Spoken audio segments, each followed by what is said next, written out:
Bienvenidos a Miradas, la forma humana de ver el arte. Hoy, como siempre, nos reunimos, como todas las tardes, junto a usted, desde Iquique, al sur de Chile, a través de la señal del canal 31 de Tendencias Prime. El lado humano de ver el arte es lo que nos mueve, lo que nos convoca y además nuestro afán de enseñar y entregar a ustedes como audiencia algo útil y sobre todo humano. Para hablar de ello, hoy tengo un invitado muy especial. Vamos a estar con Cristian Araya Castro. Él es licenciado en Ciencias Jurídicas, abogado, diplomado en Derecho de la Infancia, diplomado en Derecho Penal, diplomado en Argumentación Jurídica y Litigación Oral.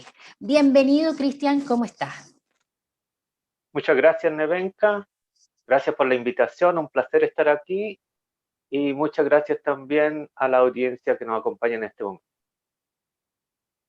Bien, qué bonito va a ser hoy día hablar de la forma humana de uno de los quehaceres que nos debe mover a todos, Cristian, que es la protección a la infancia, la protección de niños y niñas y adolescentes.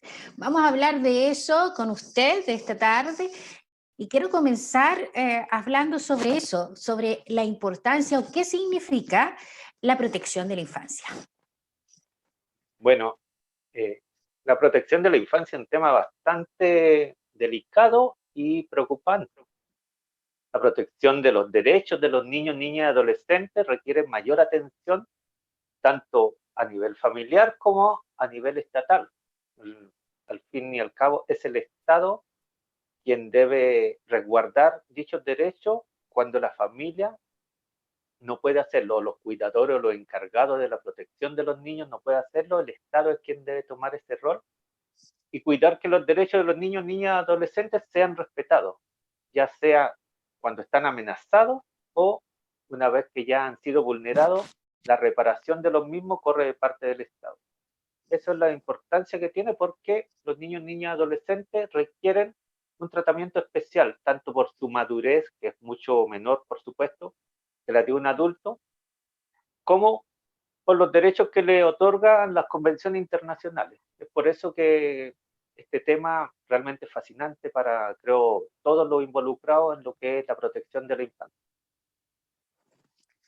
Cristian, usted tiene justamente un diplomado en este tema, en los derechos de la infancia. ¿Usted cree que en Chile hay una modificación, los elementos para proteger o los recursos para proteger a la infancia están hoy día operando?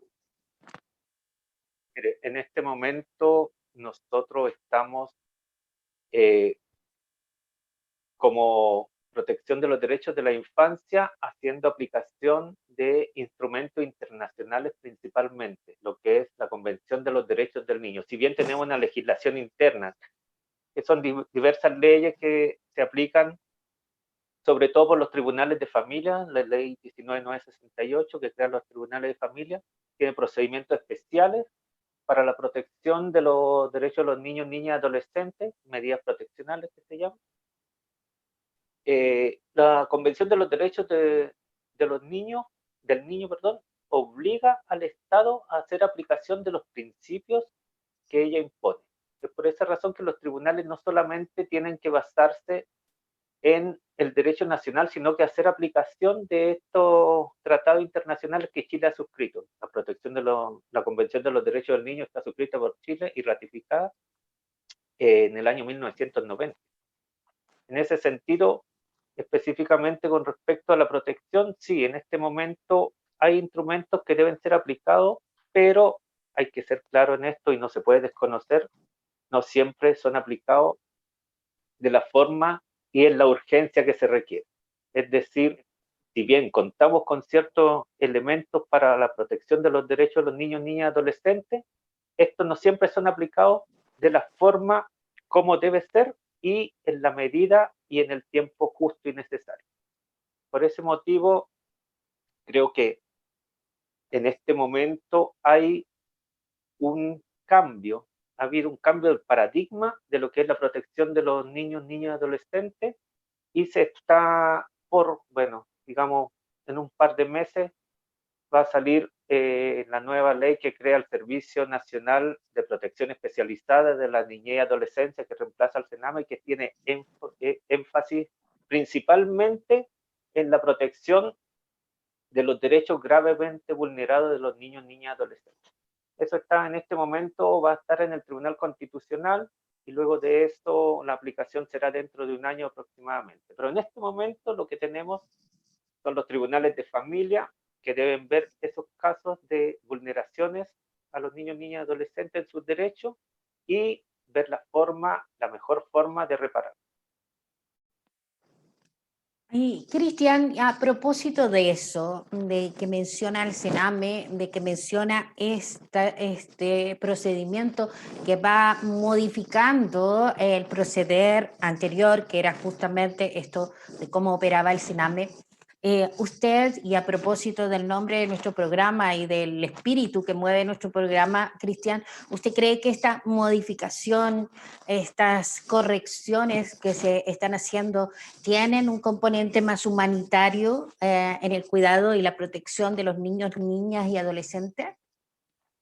Efectivamente, lo que se buscó con este nuevo proyecto de ley que crea el Servicio Nacional de Protección Especializada de la Niñez y la Adolescencia es darle énfasis y enfoque principal en el interés superior del niño, cuando sus derechos han sido gravemente vulnerados. Y ahora bien, no solamente en el derecho de los niños y niñas y adolescentes que han sido vulnerados, sino que una reparación integral que involucraría a toda la familia, a todo el núcleo familiar, cosa que el derecho vulnerado no solamente sea reparado a nivel del niño, niña, adolescente, sino que el entorno también, el entorno que produjo esa vulneración, también tenga una intervención, es decir, una focalización propia, tanto en el niño, niña, adolescente, como en el entorno familiar o de cuidadores que lo hayan tenido, con un programa específico para cada niño, niña, adolescente,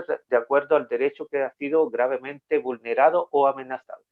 Es decir, ya no vamos a ver como un programa general para la vulneración de niños, niñas, adolescentes de manera igual para todos, sino que va a ser especializado y enfocado en cada vulneración que pueda presentar. Eso creo que humaniza mucho la intervención que van a tener los niños, niñas, adolescentes y sus familias, puesto que van a estar enfocados en programas especializados directamente hacia ellos, no un programa en general donde los niños, niñas, adolescentes entraban y debían prácticamente adaptarse a lo que se estuviera haciendo en ese programa, sino que ahora va a haber una intervención focalizada para los niños, niñas, adolescentes y su familia para la reparación de los derechos vulnerados. Creo que eso es bastante cercano a lo que podría ser una intervención con fines reparatorios y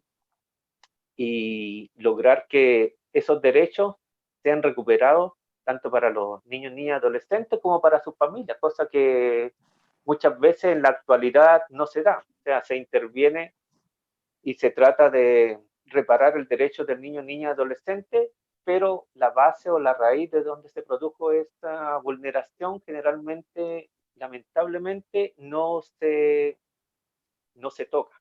Eso sí, con la nueva ley se pretende cambiar. O sea, en términos prácticos, Cristian, y a propósito de nuestra audiencia que nos escucha y que hoy día nos sigue a través de las pantallas, eso significa que la intervención va a ser más personalizada, es decir, que de alguna manera los casos van a ser atendidos en su dimensión, porque muchas veces se trataba de rescatar al niño de los medios, ¿verdad?, donde habían sido vulnerados, sea en el entorno familiar o en su entorno inmediato, pero volvían luego a los mismos círculos que no habían sido intervenidos. Eso significa que es uno de los factores importantes de esta modificación. Así es, así es. Efectivamente, ahora con la nueva ley esperemos que se promulgue y publique dentro de unos meses, dentro de poco, y empiece a regir un año luego de su publicación, porque tienen que dictarse reglamentos, hacer una serie de presupuestos para los nuevos centros. La atención va a ser personalizada, es decir, más que la atención, el programa de intervención va a ser personalizado de acuerdo al derecho vulnerado.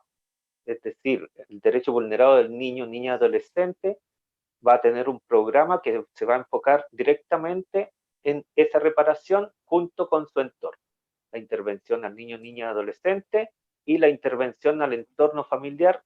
Y no quiero hablar mucho de familiar, porque muchas veces los niños, niñas, adolescentes no viven con su familia directa, pueden vivir con cuidadores también, que se han sido entregados por resolución judicial o porque los mismos padres lo han dejado a cargo de otras personas. Entonces la intervención va a ser tanto para el niño, niña, adolescente, como para el entorno en el cual él convive y en el cual está inmerso.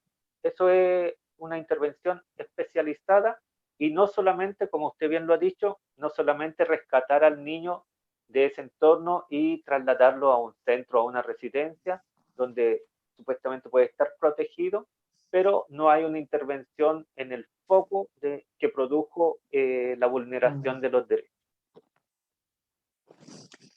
Cristian, y perdone que yo lo lleve a terrenos más técnicos, pero yo quisiera preguntarle, porque nos pasa mucho como personas naturales, ¿verdad? Que no manejamos el derecho como usted, sino como personas naturales que se entiende por vulneración de derechos. Cuando yo, por ejemplo, en mi entorno y quienes nos están escuchando y nos siguen a lo largo de Chile, y cómo ellos poder intervenir, por ejemplo, cómo saber si yo sé que 2 casas más allá o frente a mi casa hay violencia, existe vulneración de derechos, cómo yo puedo decir, no, en este caso aquí se está vulnerando, ¿verdad? Aquí debo intervenir.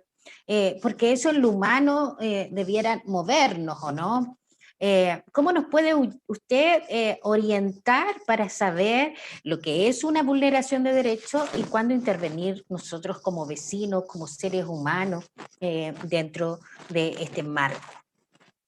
Sí, bueno, hay que partir de la base que los niños, niñas, adolescentes son sujetos de derecho. ¿Qué significa eso? Que los niños, niñas, adolescentes tienen derecho y no son tratados ya como antiguamente y lamentablemente uno no puede desconocer como objetos. Es decir, los padres se sentían dueños de sus hijos, hacían o los mandaban a hacer lo que ellos quisieran. Los niños, niñas, adolescentes, en razón de la Convención de los Derechos del Niño y de la normativa interna también, tienen derecho y esos derechos deben ser respetados. Ahora bien, uno podría decir que la ley habla de vulneraciones graves. ¿Cuál es la gravedad?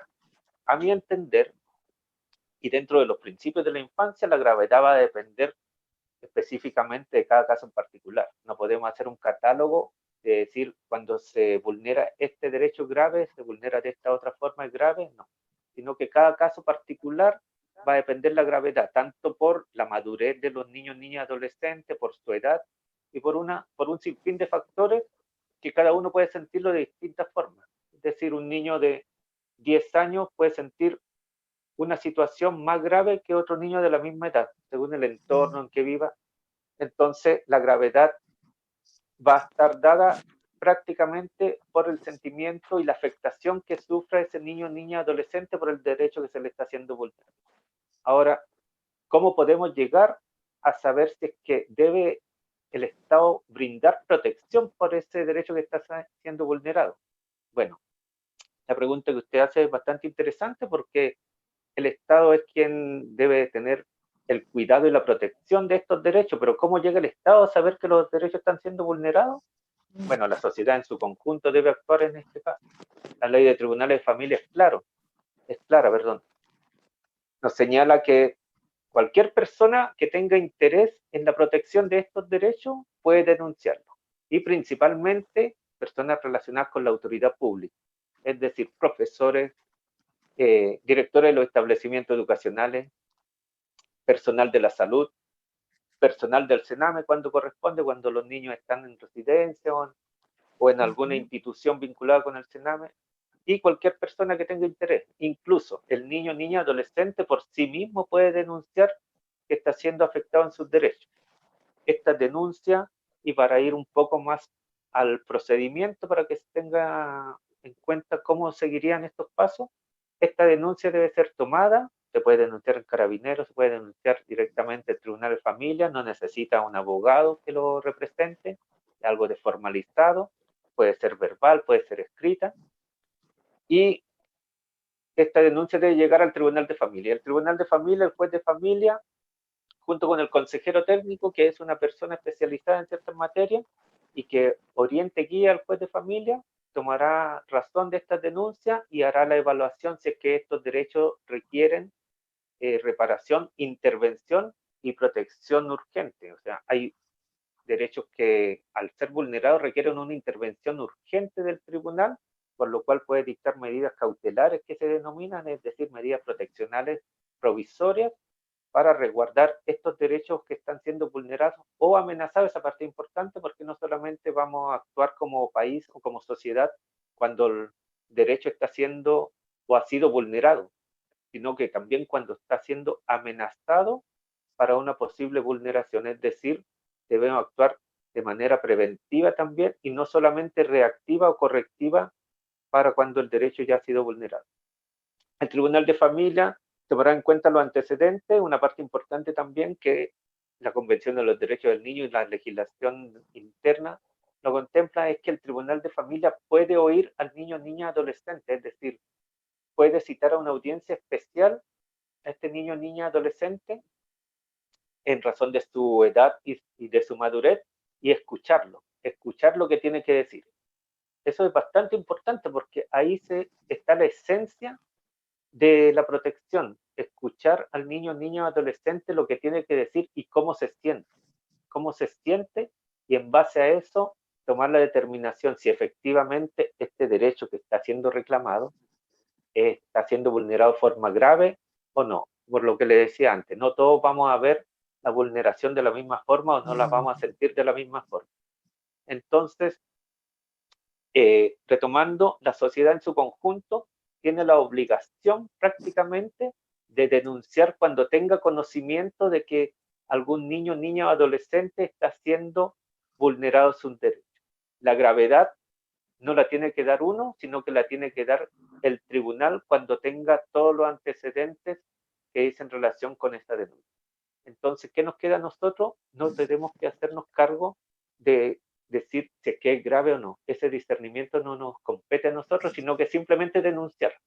Denunciar los hechos que consideramos que afectan los derechos de los niños, niñas y adolescentes. Eso es por ahí debe partir, y el Estado, al tomar conocimiento de esa denuncia, debe mover todo el aparataje y comenzar con la protección del niño. Cristian, una consulta importante, yo creo que para todos quienes lo estamos escuchando con harta atención esta tarde, cuando uno dice, bueno, pero si denuncio, es posible que este niño llegue a estar en un centro y siga siendo vulnerado como pasaba antes. Hay en estas medidas de protección, hay otros caminos que no sean, que no estén en la retina de nosotros como ciudadanos comunes, ¿verdad? Pensar que a lo mejor este niño no va a ir directamente a un centro. ¿Cuáles son las medidas cautelares? ¿Cuáles son los elementos que están en estas medidas cautelares previo a que él llegue a un centro? Sí, bueno, no siempre es como se dice en derecho la última ratio, la última razón. Lo último es que el niño sea separado de su entorno, ya sean sus padres o cuidadores, y sea ingresado a una casa de acogida o un establecimiento dependiente del Sename. Eso es lo último que se busca cuando las otras medidas no son eficaces. Entonces hay que tomar en consideración dos cosas. Primero, las medidas cautelares o de protección provisoria son aquellas que dicta el juez de familia mientras se tramita el procedimiento proteccional. Es decir, el procedimiento proteccional tiene 2 audiencias, se toma la denuncia, después se cita audiencia, pero mientras se tramita el procedimiento, según la gravedad que analice el juez de familia, conforme a la opinión del consejero técnico también, habiendo escuchado al niño, niña, adolescente, un aspecto importante que cuando hay controversia entre los padres o no están de acuerdo, se le nombra al niño, niña, adolescente un abogado que lo representa, que se llama curador ad litem, ¿ya? Curador ad litem lo representa ante los tribunales de familia. Él representa es el abogado del niño, niña, adolescente, especialmente designado para él. Y él debe velar para que se resguarden sus derechos durante el procedimiento. Entonces, mientras se tramita el procedimiento y de acuerdo a la gravedad de los hechos denunciados, el juez de familia puede tomar diversas medidas cautelares, como son, por ejemplo, a título de ejemplo, es un listado que hay una controversia jurídica con respecto a eso, que dicen que es un listado taxativo, es decir, solamente las que están en la ley de tribunales de familia. En mi opinión no es así, puesto que lo que mueve y el eje central de toda medida de protección y de todo procedimiento de la infancia es el interés superior del niño, establecido como principio fundamental en la Convención de los Derechos del Niño, es decir, para mí y para los que propugnamos por una protección mayor de los derechos de la infancia, las medidas cautelares provisionales no son solamente las que están establecidas en la ley de tribunales de familia, sino que todas aquellas que vayan en resguardo del interés superior del niño, ¿ya? Pero las que están establecidas en los tribunales, en la ley de tribunales de familia son, por ejemplo, separarlos de uno de los padres, ¿ya? Entregarlo al cuidado de un tercero, generalmente se prefiere a personas consanguíneas o a personas de confianza, perdón. Prohibir el ingreso del ofensor, puede ser padre, madre, alguno de los cuidadores, al hogar común, prohibirle que se acerque donde el niño, niña, adolescente está estudiando o en algún lugar donde frecuenta regularmente, ¿ya? Y si ninguna de esas medidas, y dependiendo de la gravedad de la denuncia, si ninguna de esas medidas fuera eficaz, se toma la decisión, fundada por supuesto por el tribunal, de entregarlo a una familia de acogida, provisoriamente por supuesto, y o a un establecimiento dependiente del Senado. Estas medidas provisorias tienen que tener en cuenta que no pueden tener una duración mayor a 90 días, prorrogable, sí, pero no mayor a 90 días porque mientras, como mencioné, mientras se tramita el procedimiento. Esas son las medidas que pueden estar en resguardo y que pueden ser incluso antes que se inicie el procedimiento, es decir, cuando se hace la denuncia y el juez de familia toma, antes de citar a las partes a la primera audiencia, toma conocimiento de los hechos, puede dictar enseguida alguno de este tipo de medidas cuando la vulneración es grave. No vamos a dar muchos ejemplos, pero cuando la vulneración considera que es grave, puede tomar enseguida, dictar enseguida una medida cautelar, como por ejemplo prohibir incluso la relación directa y regular con el padre no custodio que se llama. Entonces, eso es más o menos las medidas cautelares y luego continúa el procedimiento. La idea que tienen los tribunales y que tenemos los operadores jurídicos es que el procedimiento no se alargue mucho, sino que se trate de llegar a soluciones entre los padres con respecto a la protección del menor. ¿Y qué ofrece? ¿Cuál es la oferta, por decirlo así? Que ofrece el Estado y los tribunales de familia intervenciones. Intervenciones tanto para el niño, niña, adolescente, como para los padres o los custodios. Intervención en el ámbito social, en el ámbito psicológico, por programas especializados. Habilidades parentales, marentales regularmente para los padres e intervenciones psicosociales para los niños, niñas, adolescentes, cuando no requieren una intervención o en un establecimiento dependiente del Senado. Eso es lo que se trata de buscar, la reparación de los derechos del niño, niña, adolescente, mediante una intervención en un programa especializado. Y dependiendo de la gravedad, va a ser el programa que se le aplique. ¿Por qué?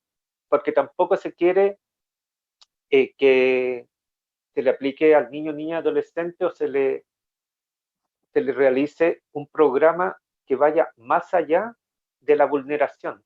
decir, sobre protegerlo. ¿Por qué? Porque estaríamos cambiando el foco de una intervención mediana o pequeña a una intervención mayor que sería para otro tipo de vulneración. También sería afectar los derechos de él en cuanto a la intervención.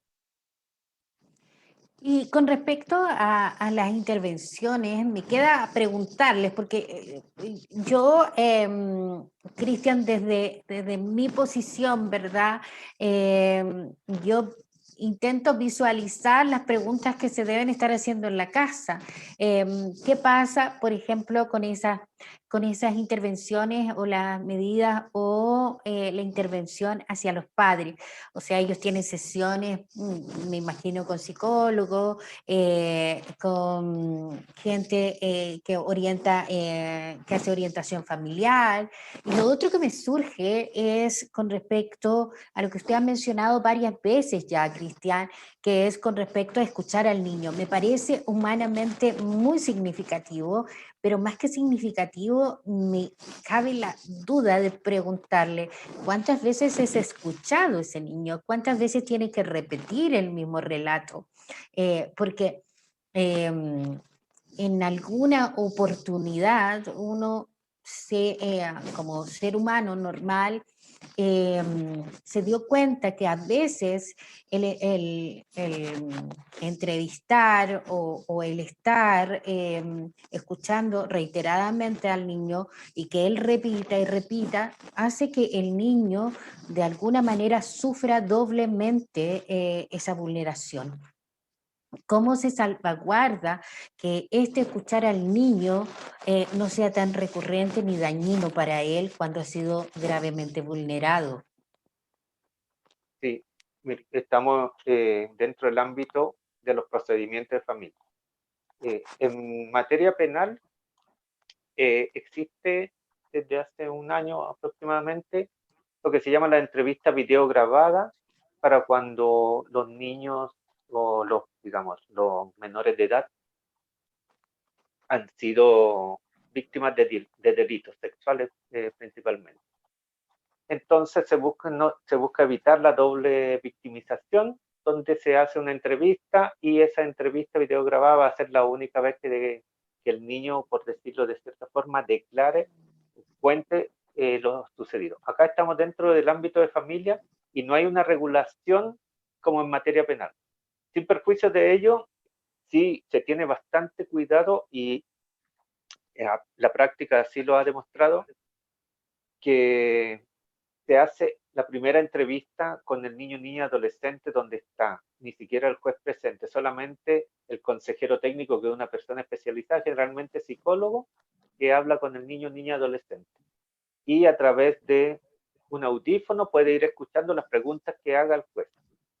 Es decir, no está en un ambiente jurídico, en un ambiente de tribunal prácticamente, sino que está incluso en una sala especializada que se llama sala GESEL, que tiene todo acomodado para que el niño, niña, adolescente se sienta como en un lugar amigable donde pueda tener una conversación con una sola persona especializada que tampoco le va a hacer preguntas, sino que más bien va a compartir con él un relato donde el niño, niña, adolescente va a ir contando situaciones que le afecten y las cuales ha denunciado. Entonces, lo que se busca primero es que el entorno donde se haga la entrevista sea amigable. Y segundo, lo que hacen los tribunales de familia generalmente es que en base a esa opinión del consejero técnico, habiendo escuchado al niño, niña, adolescente, habiéndose la transmitida al juez de familia, al juez o jueza de familia, esa opinión se va a mantener durante el proceso, evitando volver a entrevistarlo nuevamente. Es decir, una sola vez debe contar la historia, por decirlo así, para evitar la doble victimización. Cristian, yo quiero llevarlo a otro ámbito. Quiero aprovechar esta instancia que podemos hablar con usted, que podemos escucharlo, ¿verdad? Desde esta mirada humana hacia la protección de la infancia, la protección de nuestros niños, niñas y adolescentes. Yo le cuento que además de conducir miradas, que es para mí muy grato, ¿verdad? Hacer un aporte educacional a través de la pantalla, yo soy profesora y hay una palabra que se nos hizo cotidiana y es lamentable que se nos haya hecho cotidiano el bullying, ¿verdad? En el colegio.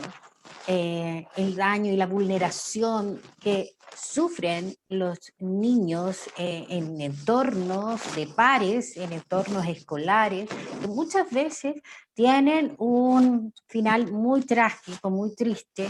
Muchos de ellos llegan al suicidio, ¿verdad? Por no poder manejar el entorno dañino del que los vulnera. Dentro de la vulneración y este manejo que tiene usted de todo lo que es la protección de la infancia, ¿está contemplado el bullying, Cristian? Bueno, hablamos de un tema bastante complicado que en unos minutos no podríamos abordarlo completamente como quisiéramos. Sin embargo, podemos decir algunas cosas muy importantes respecto al bullying y que a mi parecer, todavía no se han abordado con la seriedad que implica el tema. Recordemos que el bullying o el maltrato entre estudiantes es físico, verbal o psicológico, es decir, cualquiera de esas tres actitudes que tome un estudiante o un grupo de estudiantes contra otro se denomina bullying. Ahora bien, ¿cuál es la gravedad del bullying? La gravedad del bullying es lo que siente cada estudiante. Es decir, lo mismo que estábamos hablando anteriormente, no podemos catalogarlo como grave por escala. Es decir, si un niño hace esto, es grave, esto es menos grave, esto es más grave. No, el sufrimiento que va a sentir individualmente cada niño, niña, adolescente respecto de lo que sus padres están haciéndole a él, ya sea física, verbal o psicológicamente.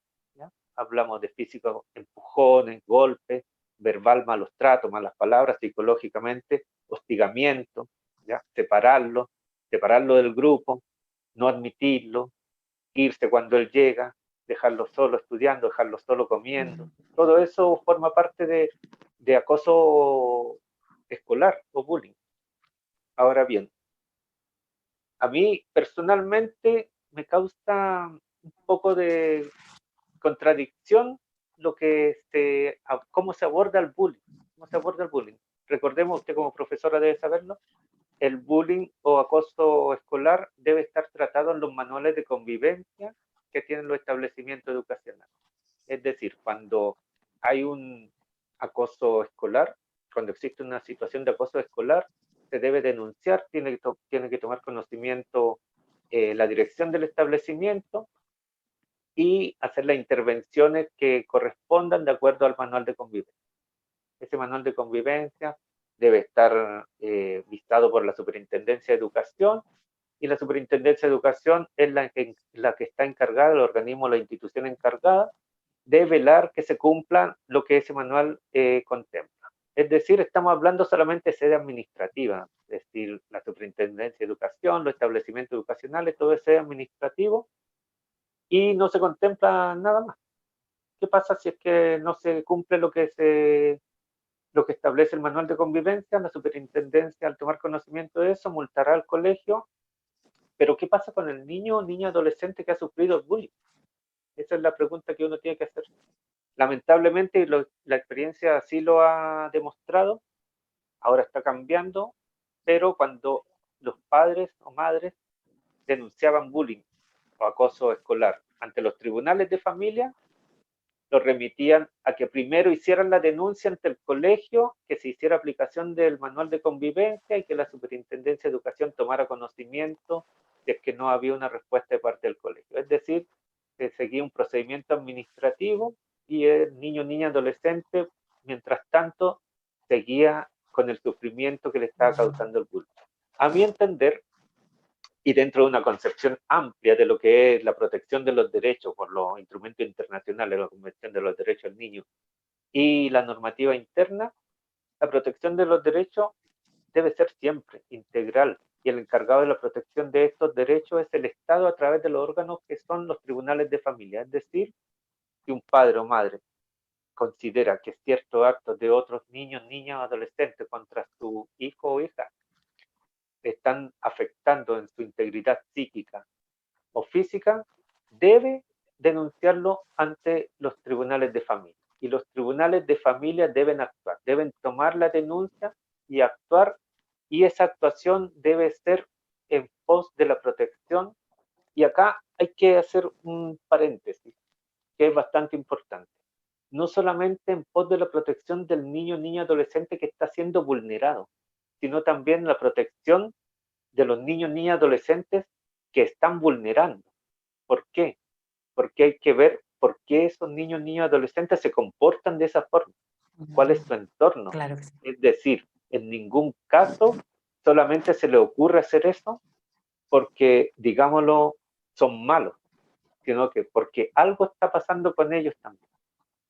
Entonces acá, si es que los vemos como derecho a la infancia, acá hay dos víctimas. Víctima la que está sufriendo y víctima la que está realizando el acoso escolar. Y esa protección, retomando el punto anterior, debe darla el Tribunal de Familia a través de los procedimientos, del procedimiento de protección que establece la ley y con las medidas, ya sea cautelares o definitivas, de reparación de los derechos vulnerados.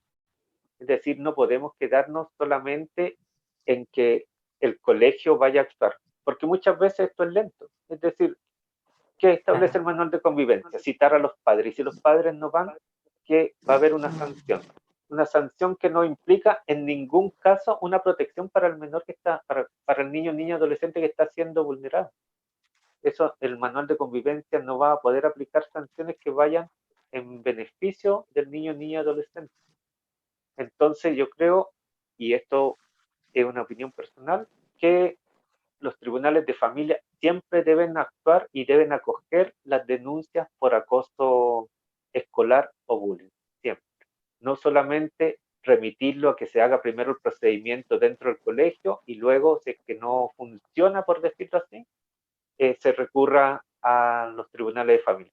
¿Por qué? Porque estaríamos dejando pasar un tiempo de desprotección para los niños, niños y adolescentes. Y no podemos darnos el lujo de permitir que estos niños, niñas, adolescentes en ese tiempo queden abandonados. El Estado, al tomar conocimiento, debe actuar. Y si toma conocimiento por una denuncia, debe actuar enseguida. Perfecto. Cristian, se nos fue volando el tiempo. Nosotros le agradecemos esta tarde porque de todas maneras teníamos que mirar humanamente un quehacer que a veces se nos escapa, ¿verdad? Y que sin duda a través de la televisión o a través de casos vuelven a remecernos con respecto a la vulneración de casos muy emblemáticos y dolorosos para Chile.